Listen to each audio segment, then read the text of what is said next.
صدر مجلس محمود خان اچکزئی صاحب، اسد قیصر صاحب، سردار لطیف کوسا صاحب، سردار امین رضا صاحب، اس پروگرام میں شریک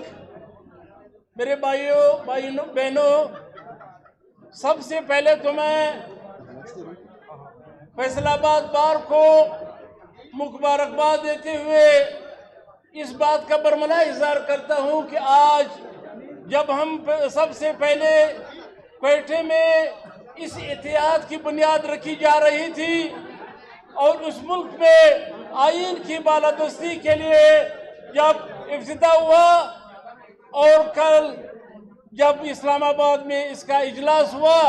اس میں یہی فیصلہ ہوا کہ سب سے پہلے ہم پاکستان کے وکلاء کے ساتھ رابطہ کریں گے اور اس ملک کو بچانے جائیں گے۔ میں بحیثیت وکیل، مجھے آج یہ فخر حاصل ہے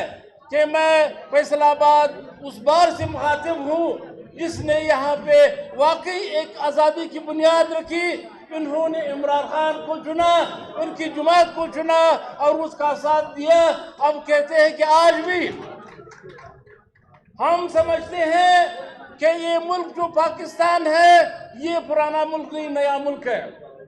نیا ملک اس لحاظ سے کہ اس کو 75 سال ہوئے ہیں۔ دنیا میں یہ فارس ایران کی طرح نہیں کہ کوئی ہزاروں سالہ تاریخ رکھتا ہے، نہ وہ چائنا کی طرح جو ہزاروں سالہ تاریخ رکھتا ہے۔ یہ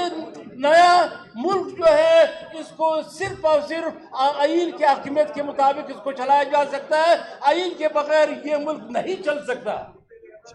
اور ہم نے دیکھا کہ یہ ملک 1947 میں بنا جب اس ملک کے طاقتور طبقے نے، اس ملک کے حکمرانوں نے آئین کی پائمالی کی، آئین سے انحراف کیا، تو ہم نے کہا کہ 1971 میں ایک ملک دو لخت ہوا، یہ ملک تقسیم ہوا۔ آج بھی ہم کہتے ہیں، میں سردار اختر جان مینگل صاحب کا پیغام لے کر آئے ان کی پارٹی کی طرف سے کہ 76 سال 75 سالوں میں بلوچستان کے ساتھ جو کچھ ہوا، جو ظلم بربریت ہوئی، خود سردار اختر جان مینگل صاحب کے بھائی کو، جوان سال بھائی کو لاپتہ کر کے آج تک اس کی لاش نہیں ملی، لیکن وہ آج بھی کہتا ہے کہ اس پاکستان میں اگر آئین کی بالادستی ہو، رول آف لا ہو، تو یہ پاکستان کے ساتھ بلوچ ہمیشہ کے لیے رہیں گے۔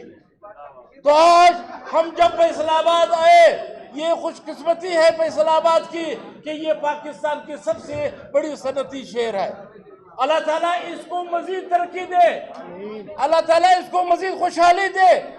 اور ہم کہتے ہیں اگر اس ملک میں آئین کی بالادستی ہو تو بلوچستان میں اگر 2 اس طرح کے فیکٹریاں بنائی جائے تو بلوچستان کی ٹوٹل آبادی 1.5 کروڑ سے زیادہ نہیں ہے۔ اگر بلوچستان میں 2 بھی اس طرح کے صنعتیں بنائی جائے اور بلوچستان کے لوگوں کے حقوق کا احترام کیا جائے تو یہ پاکستان جو آج ہمارے حکمران ساری دنیا میں کچکول لے کے خیرات مانگ رہے ہیں، میں آپ کو قسمیں کہتا ہوں کہ آئین کی بالادستی کے تحت یہ صرف اور صرف بلوچستان یہ سارے ملک کو چلا سکتا ہے، اس کو تمام وسائل پرووائڈ کر سکتا ہے۔ اختر مینگل زندہ باد۔ تو ہم یہی آج یہ پیغام جو محمود خان اچکزئی کے سربراہی میں کہ ہم کہتے ہیں کہ یہاں کے آئین کو پامال کیا گیا، اس ملک میں پھر وہی چوروں کو، وہی ڈاکو کو مسلط کیا گیا جس کی وجہ سے یہ ملک آج تباہیوں کے دہانے پر کھڑا ہے۔ انہوں نے سارے دن اپنی حکمرانی کے لیے، اپنی عیاشوں اور کرپشن کے لیے سارے دنیا سے وہ مہنگی ترین معاہدات کی ہے۔ آج اس ملک میں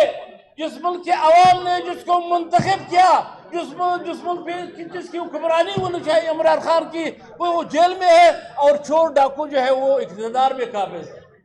تو آج ہم نے سب نے یہ فیصلہ کرنا ہوگا، کیونکہ میں یہ صلاحیت جو وکلاء میں دیکھتا ہوں، برصغیر میں بھی جب آزادی کی تحریکیں چل رہی تھی تو اس کی قیادت اگر قائد اعظم احمد جناح صاحب نے کی ہے یا گاندھی جی اور دوسرے قیادت نے کی تو صرف اور صرف وکلاء تھے۔